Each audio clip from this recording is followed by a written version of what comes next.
Meus irmãos, boa noite. Nós vamos iniciar a nossa reunião um pouco antes, porque o texto é meio grande. Primeiramente, pedimos aos irmãos que coloquem os telefones no modo silencioso. Querido Mestre Jesus, estamos iniciando mais uma reunião evangélica em nossa casa espiritual, a Fraternidade Espírita Paulo de Tarso, onde temos aprendido, através dos vossos ensinamentos, nos explicado pelo Consolador prometido, entendermos a lei de Deus, que possamos, Senhor, extrair das lições da noite aquilo que mais necessitamos. Ave Maria, cheia de graça, o Senhor é convosco. Bendita sois vós entre os anjos, bendito é o fruto do vosso ventre, nasceu Jesus. Santa Maria, Mãe de Jesus, rogai a Deus por nós, pobres pecadores, encarnados e desencarnados, hoje, agora e sempre, que assim seja. E em nome de Deus, nosso Pai, de Jesus, nosso bom e amado Mestre, e de Paulo de Tarso, patrono de nossa casa, de oração, estudo e trabalho, estamos iniciando a reunião evangélica da noite, na santa e bendita paz do Senhor, que assim seja. Meus irmãos, os nossos estudos da noite se refere ao capítulo 12 do Evangelho segundo o Espiritismo, que tem o título de Amai os vossos inimigos. E os itens para o nosso estudo da noite é o item 5 e 6, que nos fala dos inimigos desencarnados. É um comentário de Allan Kardec, em que ele nos fala: ainda outros motivos tem o espírita para ser indulgente com os seus inimigos. Sabe ele, primeiramente, que a maldade não é um estado permanente dos homens, que ela decorre de uma imperfeição temporária e que, assim como a criança se corrige dos seus defeitos, o homem mau reconhecerá um dia os seus erros e se tornará bom. Sabe também que a morte apenas o livra da presença material do seu inimigo, pois que este o pode perseguir com seu ódio, mesmo depois de haver deixado a terra. Que, assim, a vingança que tome falha no seu objetivo, visto que, ao contrário, tem por efeito produzir maior irritação, capaz de passar de uma existência a outra. Cabia ao Espiritismo demonstrar por meio da experiência e da lei que rege a relação entre os mundos visível e o mundo invisível, que a expressão extinguir o ódio com o sangue é radicalmente falsa, que a verdade é que o sangue alimenta o ódio mesmo no além-túmulo. Cabia-lhe, portanto, apresentar uma razão de ser positiva e uma utilidade prática ao perdão e ao preceito do Cristo: amai os vossos inimigos. Não há coração tão perverso que, mesmo a seu mau grado, não se mostre sensível ao bom proceder. Mediante o bom procedimento, tira-se, pelo menos, todo pretexto às represálias, podemos-se até fazer de um inimigo um amigo antes e depois de sua morte. Com mau proceder, o homem irrita o inimigo, que então se constitui instrumento de que a justiça de Deus se serve para punir aquele que não perdoou. Pode-se, portanto, contar inimigos, assim entre os encarnados como entre os desencarnados. Os inimigos do mundo invisível manifestam sua malevolência pelas obsessões e subjugações com que tanta gente se vê a braços e que representam um gênero de provações, as quais, como as outras, concorrem para o adiantamento do ser, que, por isso, as deve receber com resignação e como consequência da natureza inferior do globo terrestre.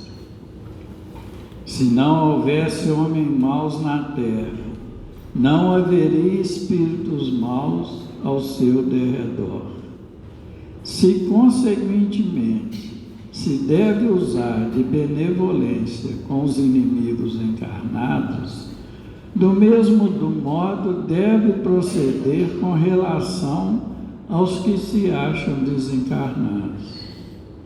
Outrora, sacrificavam-se vítimas sangrentas para aplacar os deuses infernais, que não eram senão os maus espíritos. Aos deuses infernais sucederam os demônios, que são a mesma coisa. O Espiritismo demonstra que esses demônios mais não são do que as almas dos homens perversos, que ainda não se despojaram dos instintos materiais, que ninguém logra aplacá-los, senão mediante o sacrifício do ódio existente, isto é, pela caridade, que esta não tem por efeito unicamente impedi-los de praticar o mal, e sim também o de os reconduzir ao caminho do bem e de contribuir para a salvação deles. É assim que o mandamento, amai os vossos inimigos, não se circunscreve ao âmbito acanhado da terra e da vida presente. Antes, faz parte da grande lei da solidariedade, da fraternidade universais. Conjugado com essa lição, nós temos a pergunta 886 do Livro dos Espíritos, quando foi perguntado a eles: qual o verdadeiro sentido da palavra caridade, como a entendia Jesus? E eles responderam: benevolência para com todos, indulgência para a imperfeição dos outros, perdão das ofensas. Essa noite nós contamos com a colaboração dos nossos irmãos Gilvan e Dona Luzia. Estamos passando a palavra a Dona Luzia.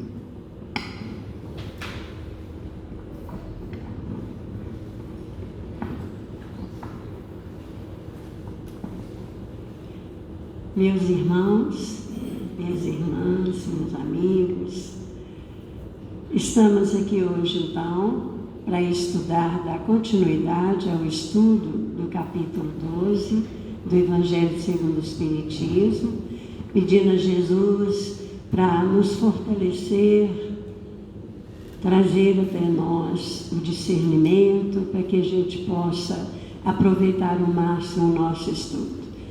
Como sempre gosto de falar, estamos aqui como discípulos do Mestre Jesus. aquele que veio à Terra como nosso modelo, nosso guia. E tudo que nós recebemos dele são os ensinamentos do bem. E como discípulos, todos nós estamos em aprendizado. Terça-feira passada, os irmãos que nos antecederam estudaram a parte do Amai os vossos inimigos, que é o título do capítulo 12 do Evangelho segundo o Espiritismo, e nos trouxeram bastante elementos para que pudéssemos refletir sobre eles com relação à necessidade da caridade, com relação à necessidade da benevolência, da indulgência e do perdão. E hoje, dando continuidade ao estudo, nós vamos falar aqui dos inimigos desencarnados. Outro tipo de inimigo? Será que realmente nós temos criaturas no plano espiritual que nos odeiam?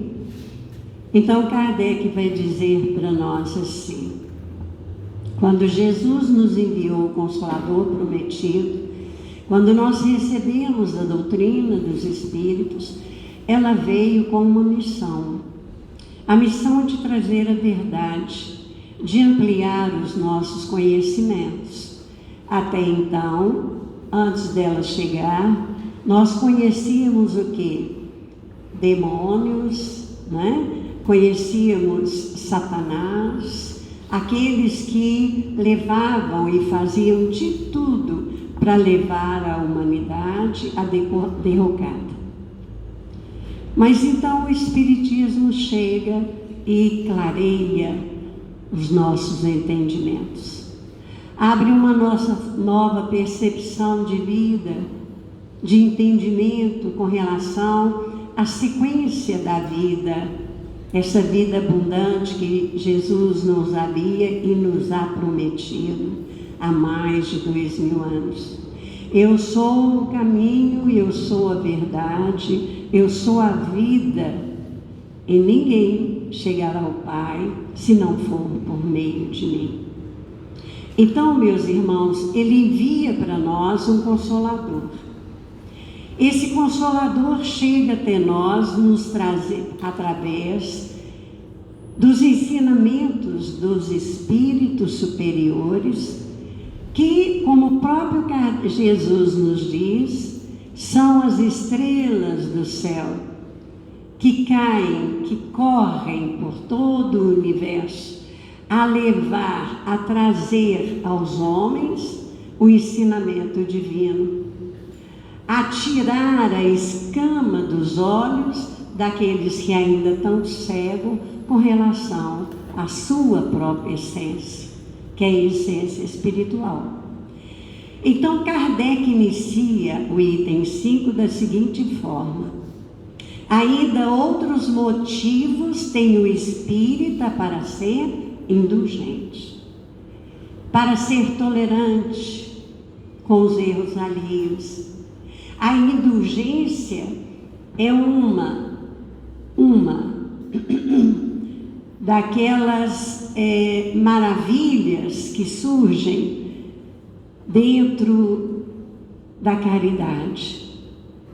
Ela complementa junto com outras, formando esse instrumento maravilhoso que movimenta o amor, a caridade. Para muitos, o amor é a própria caridade. E a indulgência, como nos diz os Espíritos Superiores, na questão que foi lida, na questão 886 do Livro dos Espíritos, a caridade como Jesus a entende, a caridade real, a caridade verdadeira, é aquela que é composta pela benevolência, bondade para com todos, pela indulgência, tolerância para com os erros alheios, porque todos nós, no grau evolutivo em que nós encontramos, na terra onde nós estamos encarnados, somos espíritos que também necessitamos de indulgência e perdão das ofensas. Essas 3 virtudes reunidas formam a virtude maior, chamada caridade.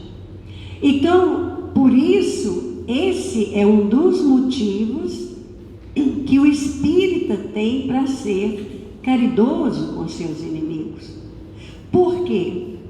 Porque o espírita, a ele é dado muito. Nós temos o conhecimento maior do que as outras escolas religiosas. Jesus certa vez fez a pergunta aos seus discípulos: que fazeis de diferente? Significando o quê? Que os discípulos já conseguiam adquirir com ele mais elementos de conhecimento. O espírita também. Então, Kardec agora vai dizer para nós: o espírita sabe primeiramente que a maldade não é um estado permanente dos homens. Que a maldade, ela decorre de uma imperfeição temporária, passageira.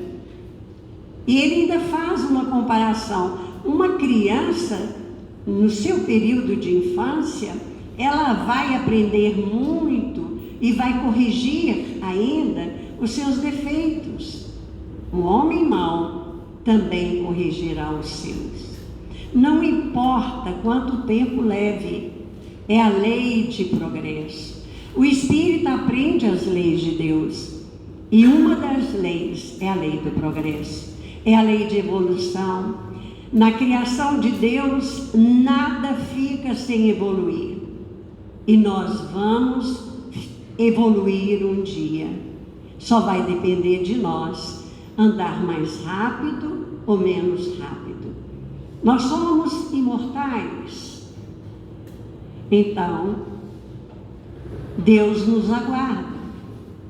E continua Kardec: o espírita sabe também que a morte apenas o livra da presença material do seu inimigo. Ou seja, quando meu inimigo morre, eu fico livre somente da presença do corpo dele, da presença material dele junto a mim. Porque como espírita eu sei que somos imortais, nós não morremos. Quem degenera, quem chega a um processo da morte é o corpo. Tudo que é material, tudo que nós enxergamos e tocamos vai degenerar um dia. É temporário, é efêmero, é passageiro. Então o espírita aprende isso. Ele então sabe que esse inimigo desencarnado o pode perseguir com seu ódio, mesmo depois de haver deixado a terra. Que assim, se nós, espíritas, tomarmos para nós a vingança, nós vamos falhar no nosso objetivo, visto que, ao contrário, tem por efeito produzir maior irritação, capaz de passar de uma existência a outra. Jesus, no capítulo 10, no capítulo 5 de Mateus, versículo 25, me parece que é 23 ou 6, Jesus diz assim, olha: reconciliai-vos depressa com os vossos adversários, enquanto estáis a caminho com eles. O que Jesus queria nos dizer com isso? Reconcilia com seu inimigo. Faça as pazes. Se você, e ele sabe muito bem que nós não temos condições ainda de amar o nosso inimigo, de fazer pazes com o nosso inimigo, de abraçar o nosso inimigo, até porque, pela própria natureza, nós não temos as mesmas vibrações do inimigo. Ele vibra no ódio e nos fere, nos machucam. Mas Jesus então diz: perdoai aqueles que vos ofendem e magoam. Orai pelos que te caluniam e te perseguem. Jesus não está nos pedindo para abraçar o inimigo. mas nos pede para cortar o vínculo do ódio, para não transformar esse ódio num círculo vicioso que muitas vezes vai nos acompanhar até além túmulo ou mesmo até outras existências. E continua então Kardec dizendo para nós: coube então ao Espiritismo demonstrar por meio da experiência e da lei que rege as relações entre o mundo visível e o mundo invisível, que a expressão muito antiga, do tempo dele, nosso também, extinguir o ódio com o sangue ou matar o animal, morto veneno, é falso. É falso. Por quê? A verdade é que a vingança que nós tomamos contra o nosso irmão alimenta mais e mais o ódio no coração daquela alma, e onde ela estiver, ela vai nos odiar. E se puder, ela vai nos ferir. E por que Deus permite isso? Porque nós ainda somos imperfeitos. Muitas vezes o meu inimigo chega no plano espiritual e fica lá me vigiando. Ele não chega perto de mim direto. E aí, se eu caio na bobagem de fazer uma escolha errada, fora da lei divina, fora do caminho do meio, se eu continuo a minha viagem na margem da estrada, porque o caminho do meio é o caminho que Jesus nos trouxe, o que vai acontecer? Nós vamos abaixar a nossa frequência ao escolher o erro, ao escolher errado. E ao abaixar a frequência, existe uma lei chamada lei de sintonia. O nosso inimigo, que também está na frequência do ódio, do amargor, da raiva, ele se aproxima de nós. E aí é o que muito nós vemos hoje. As casas, muitas vezes psiquiátricos, hospitais, tudo cheio, muitas vezes de criaturas envolvidas por influências espirituais que se forma como uma obsessão, como uma subjugação. Muito bem. Então, por que Jesus manda e envia o Consolador? Por que a terceira revelação, o Espiritismo, veio até nós? Para que ela pudesse trazer para nós uma razão positiva e uma utilidade prática aos preceitos de Jesus. Ao perdão, há mais de 2000 anos Jesus falou sobre o perdão. Há mais de 2000 anos, Jesus nos pede para amar os nossos inimigos. Mas nós achamos que Jesus está se referindo ao inimigo encarnado, porque é o que nós ainda, na nossa condição espiritual, conseguimos perceber com os nossos sentidos. Mas Jesus, tudo o que ele disse, ele fala para o homem eterno, para o Espírito que somos nós. Ele fala muito além do nosso tempo. Jesus é atemporal, ele não pertence a só esse tempo. Então, quando ele diz para nós, esses preceitos, até hoje a gente vê a dificuldade que temos em compreendê-los. Então, ele enviou o Consolador. E o Consolador vem e fala: olha, é por isso, por isso, por isso. Não é? Não há, diz Kardec, coração tão perverso que mesmo a seu mau grado, ou seja, mesmo cheio de raiva, não se mostre sensível ao bom proceder. Mediante o bom procedimento, tira-se pelo menos todo pretexto às represálias, podendo-se até fazer de um inimigo um amigo antes e depois de sua morte. Vamos entender isso aqui. Por que o bom procedimento? Nós temos nesse livro, não vai dar tempo de ler, uma lição lindíssima. Aqui uma mãezinha recebe um filho que trabalhava numa farmácia, chama-se a lição Arma Infalível. O livro Alvorada Cristã. Quem tiver condições de ler, leia. É lindíssima essa lição. O ódio anda por várias criaturas, esse vigor, essa energia negativa passa de um para o outro até desaguar nesse jovem. Ele larga tudo lá na farmácia, cheio de raiva, cheio de contrariedade, e vai até a sua mãezinha.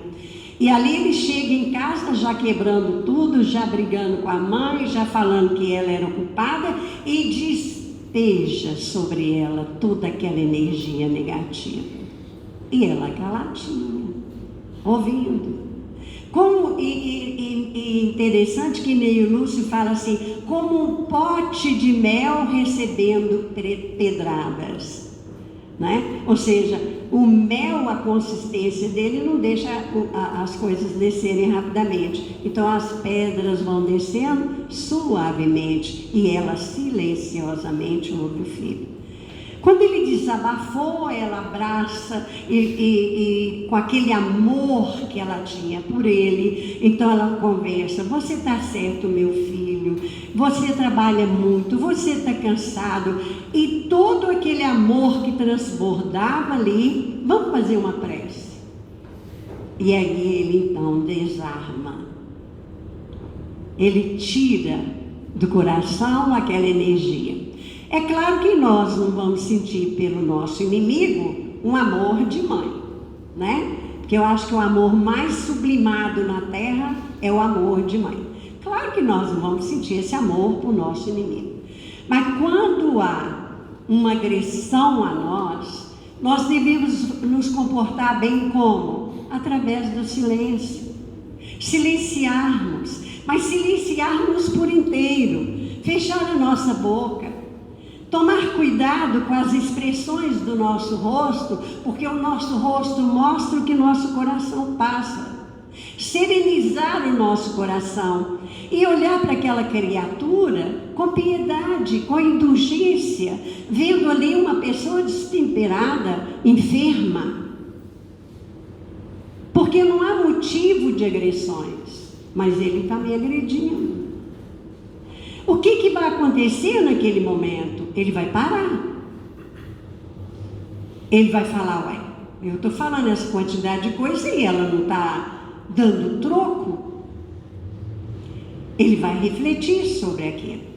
Mas, se quando uma pessoa nos fere, nós tomamos em causa própria a justiça e revidamos na mesma moeda, na mesma proporção, nós devemos nos lembrar sempre que quando uma pessoa vai nos ferir, ela leva numa mão pedras e na outra também.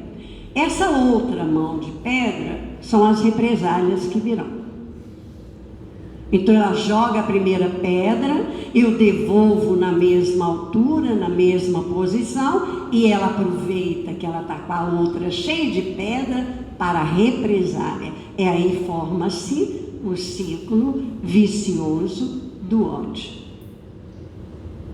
E não adianta eu desencarnar, porque não vai acabar. Vai me acompanhar. É isso que a doutrina espírita vem nos alertar. Por quê? Porque aquela criatura que me magoou é um espírito imortal como eu. Então, muitas vezes, vamos nos encontrar do lado de lá também, um querendo matar o outro. O corpo já está morto, mas nós estamos querendo matar um ao outro. Entenderam? Então, isso é muito sério. Nós precisamos estar alerta. Não foi por acaso que Jesus veio trazer o código de conduta para nós aqui na Terra. Não foi por acaso. Ele veio como o mestre que ele é. Ele veio como guia para que nós pudéssemos compreender qual o caminho da verdadeira felicidade. Para sairmos dessa situação ainda de espíritos ignorantes em termos espirituais, de compreendermos a nossa essência, da necessidade que nós temos de sentir Jesus como real em nossa vida. Mas não é só entender racionalmente, é sentir em nosso coração e colocar em prática em nossa vida. Porque há mais de 2000 anos nós estamos falando no perdão, e há mais de 2000 anos nós continuamos criando inimigos. Então é necessário, os tempos são chegados, como nos diz os espíritos superiores, então é necessário que nós compreendamos as lições do Mestre e comecemos realmente a praticar, a colocar no nosso dia a dia.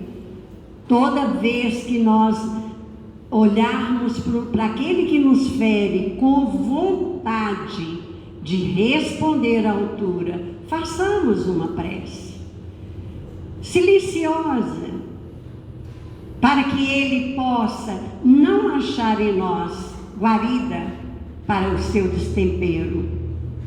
E aí, continua Kardec dizendo, porque com o mau proceder, o homem irrita o seu inimigo, que então passa a se constituir instrumento que a justiça de Deus se serve para punir aquele que não perdoou, aquele que faltou com a indulgência, aquele que faltou com a caridade, porque o inimigo também é meu irmão em humanidade, é filho do mesmo Pai, porém já se conserva num patamar ainda de inferioridade espiritual, e é por isso que ele ainda tem esses rompantes de ódio, é por isso que ele ainda fere, que ele magoa. Se fizermos o mesmo, nos colocamos na mesma frequência dele, no mesmo patamar. E aí, terminando, chegamos já ao nosso tempo, eu vou pedir aqui socorro a Emmanuel. Ele tem uma lição muito linda no livro Opinião Espírita. É no capítulo 36, chama-se Necessitados Difíceis. Eu não vou ler todo, porque nosso tempo não vai dar, mas vou ler as duas últimas estrofes, que vai nos ajudar também a compreender melhor. Jesus não nos recomendou festejar os que nos apedrejem, a consciência tranquila, e nem nos ensinou a arrasá-los. Então eu não posso ser conivente com aquele que me fere, eu não posso bater palma por ele, festejar com ele, mas também não posso arrasá-lo. E continua Emmanuel, mas ciente de que não nos é possível concordar com os inimigos e nem tampouco odiá-los, porque essa é a lei, exortou-nos claramente Jesus: amai os vossos inimigos, orai pelos que vos perseguem e caluniam. É assim que a todos os necessitados difíceis das horas escuras, sejam eles encarnados ou desencarnados, aos quais não nos é facultado estender os braços de pronto, podemos amar em espírito, amparando-lhes o caminho através da resignação e da oração. Que Jesus nos abençoe a todos.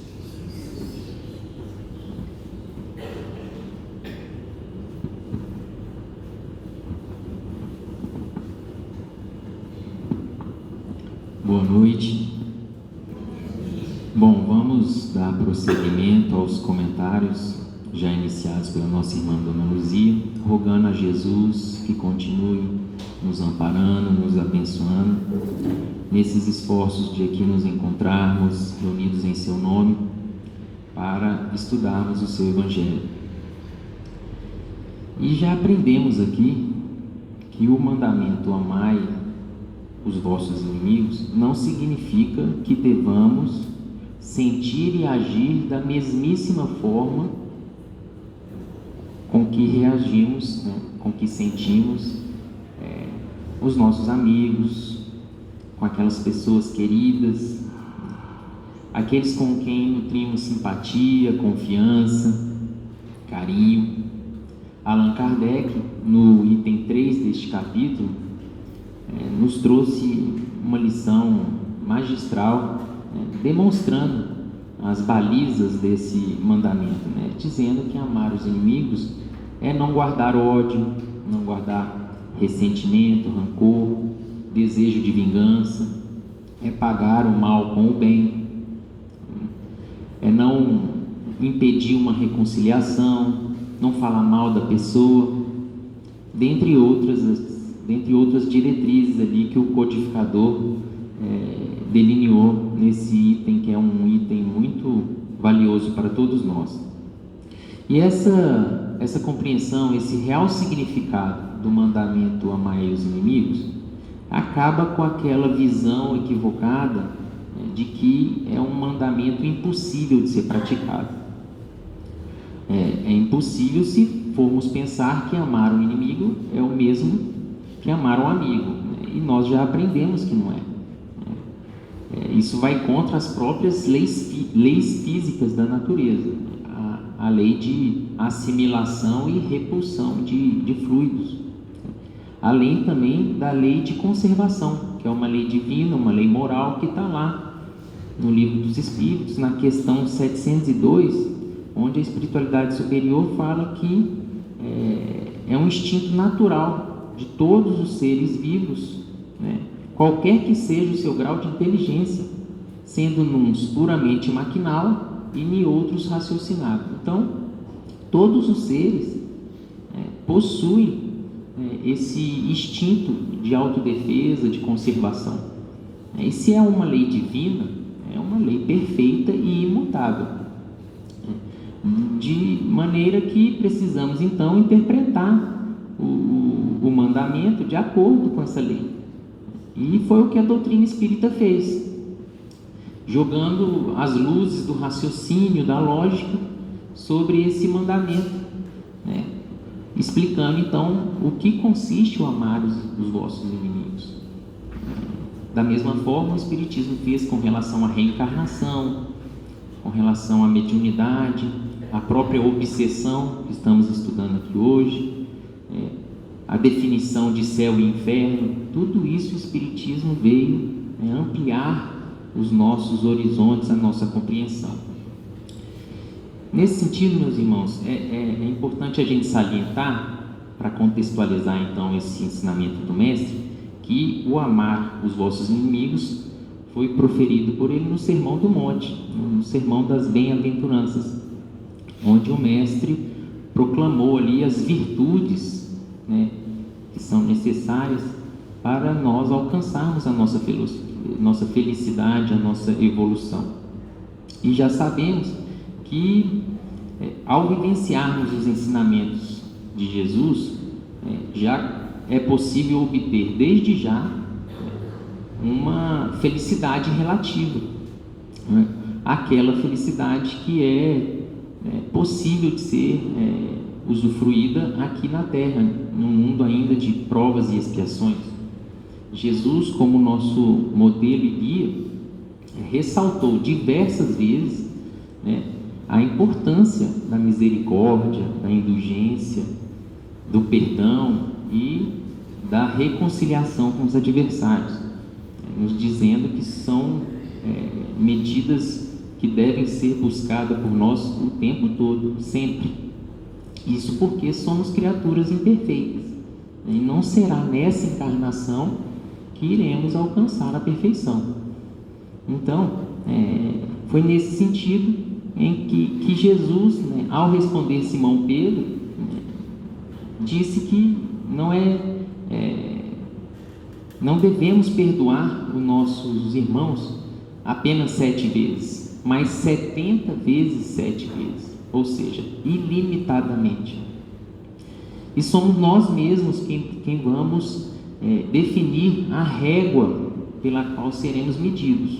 Se formos muito severos com os nossos irmãos, Deus vai permitir que as consequências dos nossos atos retornem para nós com a mesma severidade, com o mesmo rigor, inclusive através de processos obsessivos. E é isso que nós estamos vendo aqui hoje. Esse critério decorre do próprio mandamento maior e da lei áurea da doutrina cristã, que é o amar uns aos outros e fazer pelos nossos irmãos aquilo que gostaríamos que fizessem conosco. Então, quando nós erramos, quando nós prejudicamos alguém, quando nós ofendemos alguém, nós não gostamos de ser perdoados, compreendidos e tolerados? Então devemos agir da mesma forma perante os nossos irmãos.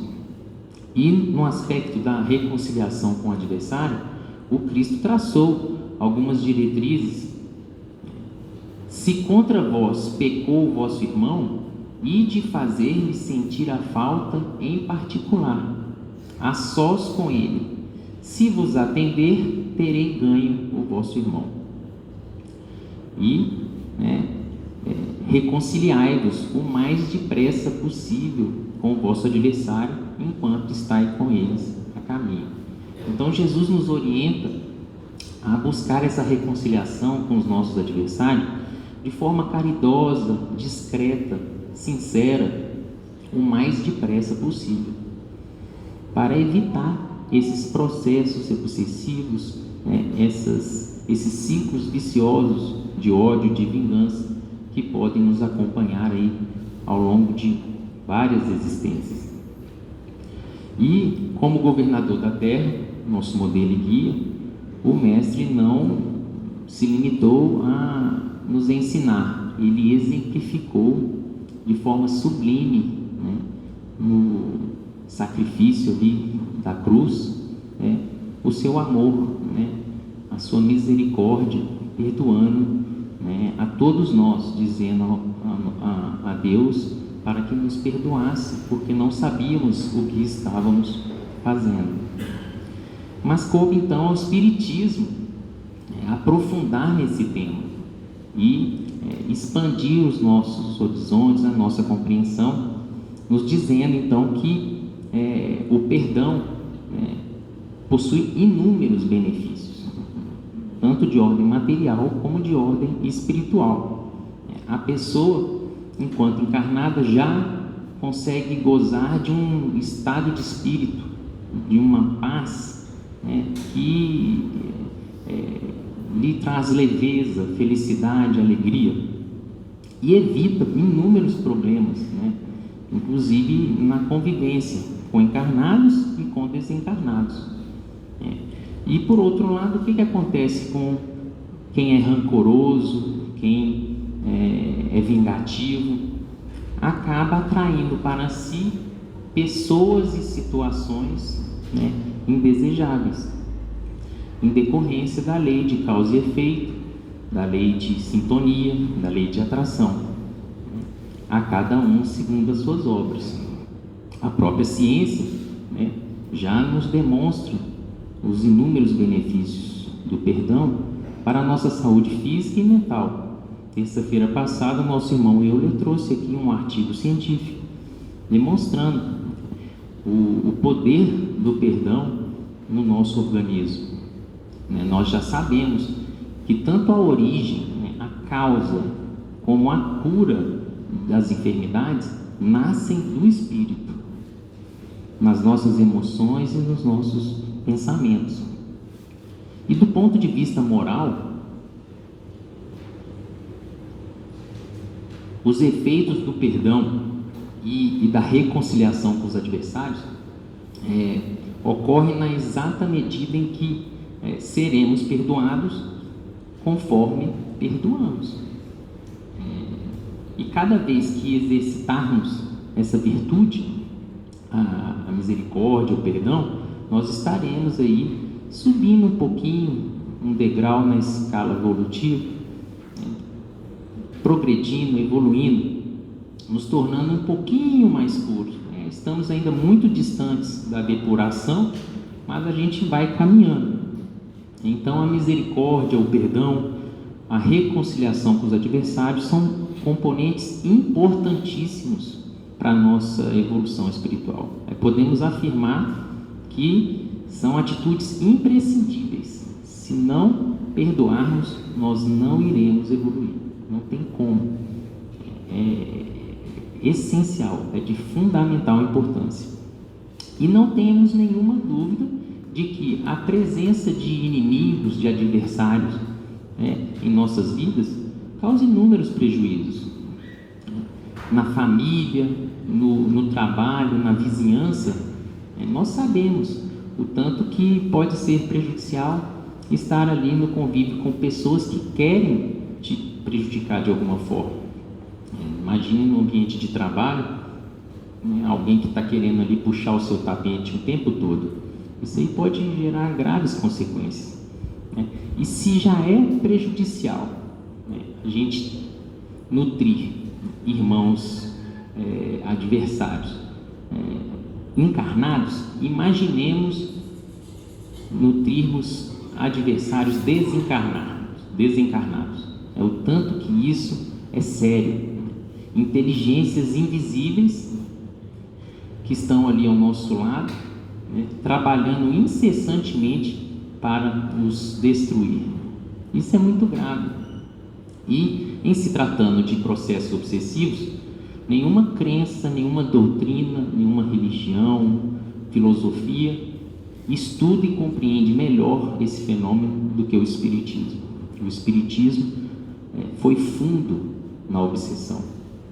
E se os irmãos quiserem se aprofundar mais nesse estudo, o capítulo 23 do Livro dos Médiuns é uma fonte muito valiosa, onde Allan Kardec estudou e refletiu sobre todas essas peculiaridades, as causas da obsessão, as consequências e os meios de se combatê-la, que é o que estamos vendo aqui, a caridade, a reforma íntima. Esses são os meios de se combater, de se solucionar esse grande mal que está presente na humanidade e que nos atinge a todos, nos mais diversos aspectos da vida. É muito difícil encontrar alguém que nunca sofreu em algum momento ou durante algum período, não sofreu uma obsessão, em menor ou maior grau, porque somos criaturas muito imperfeitas ainda. E isso é a brecha, a lacuna por onde a obsessão se desenvolve.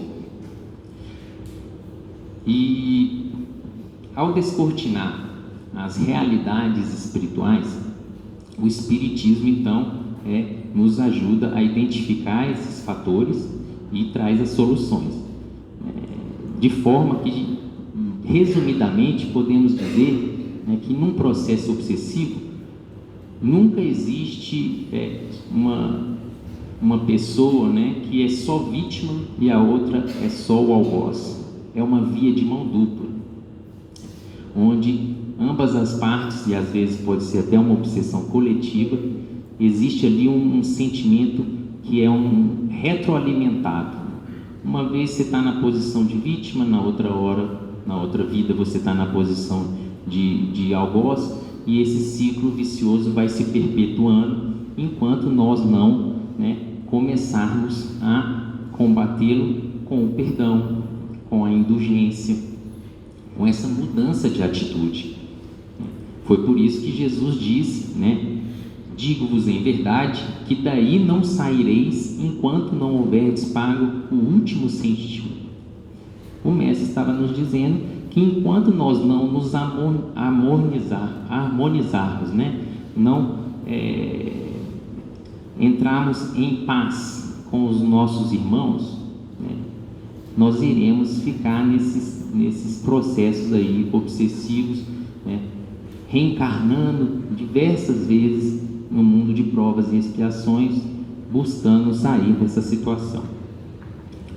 E ao perdoar, meus irmãos, ainda há muitas pessoas ainda acreditam de forma equivocada que o perdão seria um favor que a gente que está fazendo para outra pessoa. Vamos quebrar o galho dele, vou perdoá-lo.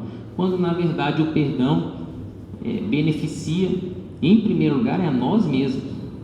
Nós estamos ali nos livrando de algemas, nós estamos podendo prosseguir na nossa caminhada evolutiva, tirando ali situações e pessoas que estão impedindo a nossa caminhada.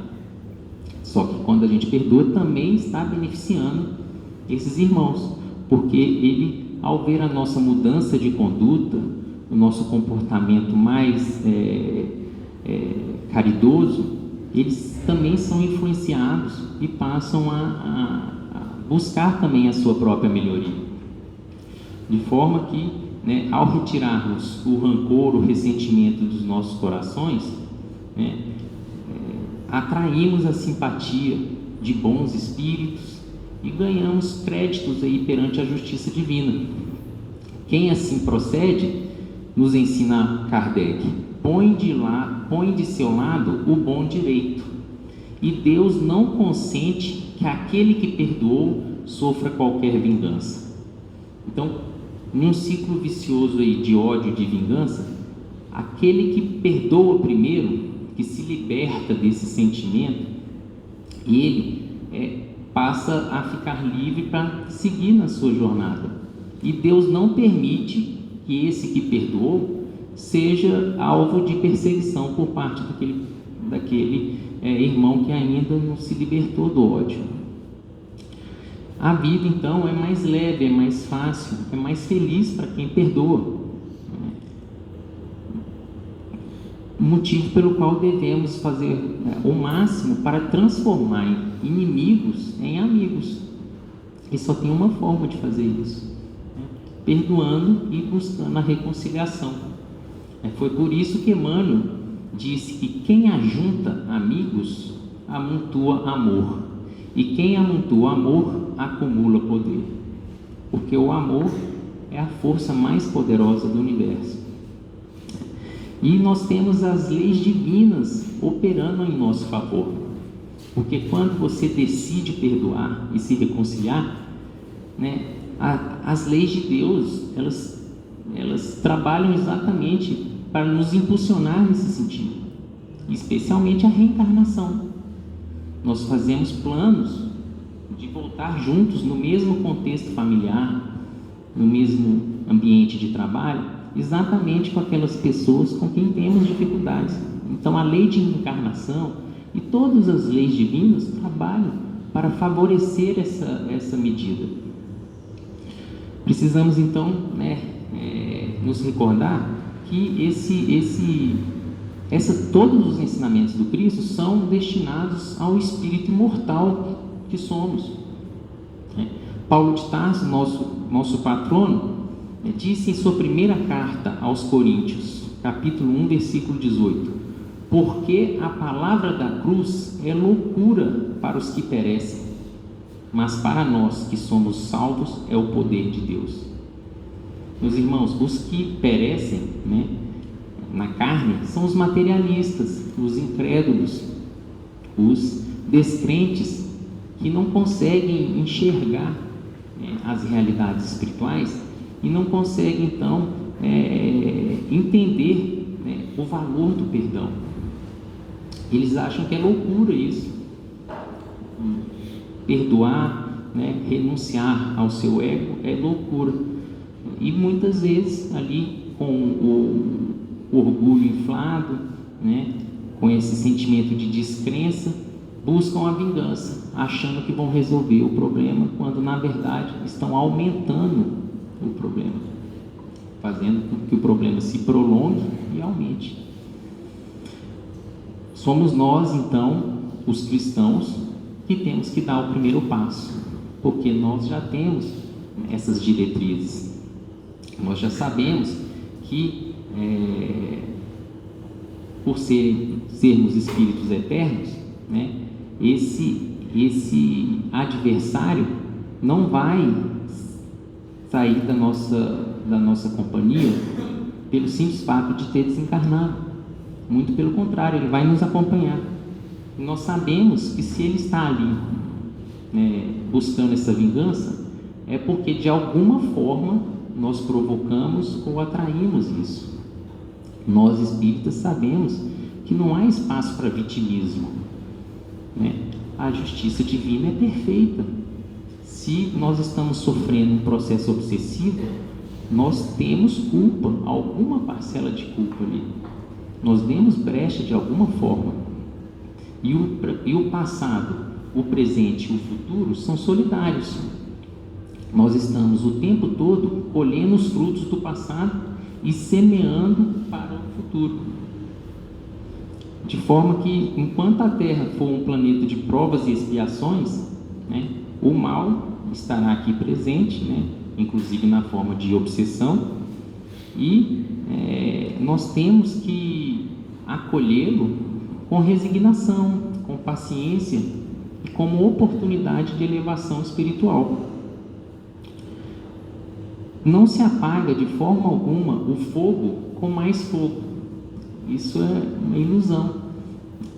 E, ao contrário, nós sabemos que a vingança, então, prolonga e agrava a situação. Somente a humildade e o amor são capazes de vencer o ódio, o orgulho, a violência. Essa é a essência do ensinamento de Jesus. E trouxemos aqui uma página de Emmanuel que se encontra no livro Rumo Certo. A página se chama Agressores e Nós, onde o benfeitor diz o seguinte, sempre com aquele poder de síntese dele impressionante, tudo que nós temos uma dificuldade enorme para falar em 30 minutos, ele em alguns parágrafos resume de forma impressionante mesmo. Diz Emmanuel, quase sempre categorizamos aqueles que nos ferem por inimigos intoleráveis. Entretanto, o Divino Mestre que tomamos por guia determina que venhamos a perdoar-lhes 70 vezes 7.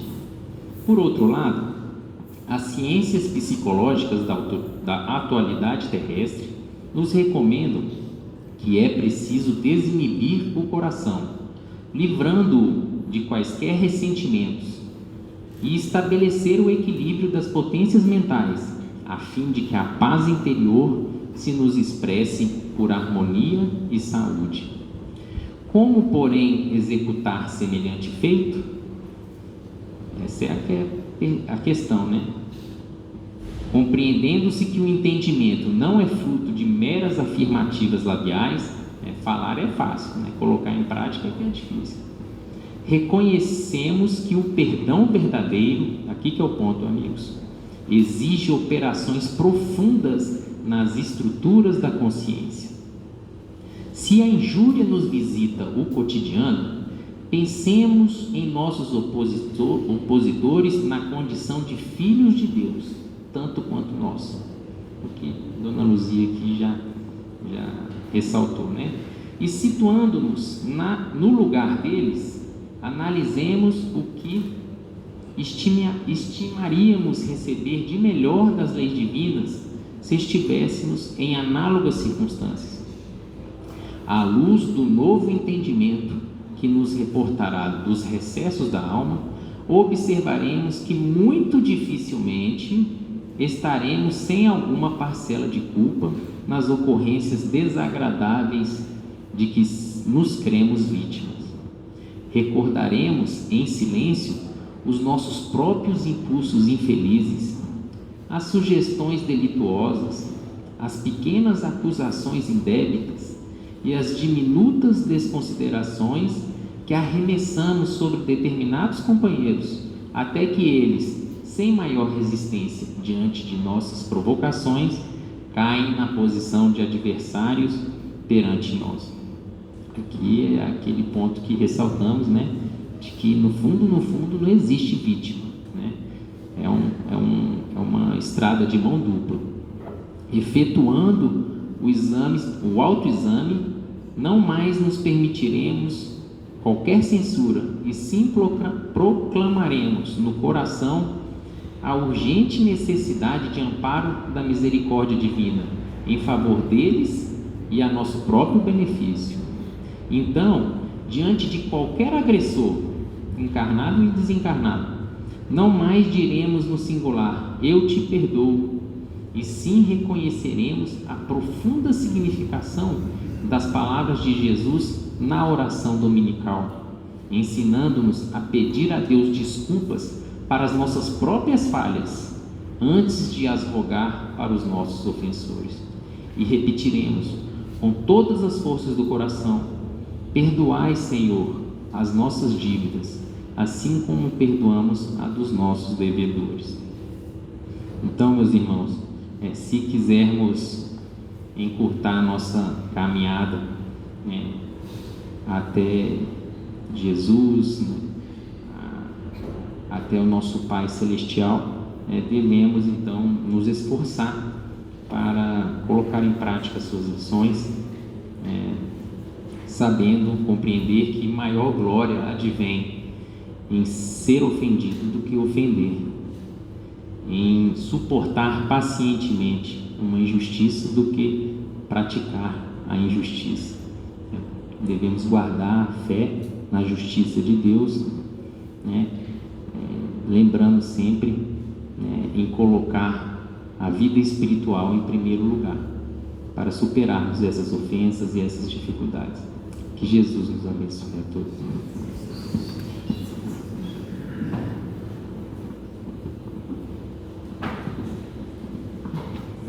Meus irmãos, foi por isso que Jesus nos advertiu. Aprendeste que foi dito: amareis o vosso próximo e odiarei os vossos inimigos. Eu, porém, vos digo: amai os vossos inimigos, fazei o bem aos que vos odeiam e orai pelos que vos perseguem e caluniam, a fim de serdes filhos de vosso Pai que está nos céus, e que faça levante o sol para os bons e injustos, e para os maus, e que chova sobre os justos e os injustos. Porque se somente amardes o que vos amam, assim, qual será a vossa recompensa? Não procedem assim também os publicanos? Se apenas os vossos irmãos saudardes, o que é que com isso fazeis mais do que os outros? Não fazem outro tanto os pagãos? São dos registros de São Mateus, capítulo 5, versos 43 a 47. Terminados os comentários da noite, vamos agradecer a Deus, a Jesus, esses momentos de paz e reflexão. Pedimos ao nosso irmão Euler que nos faça a prece.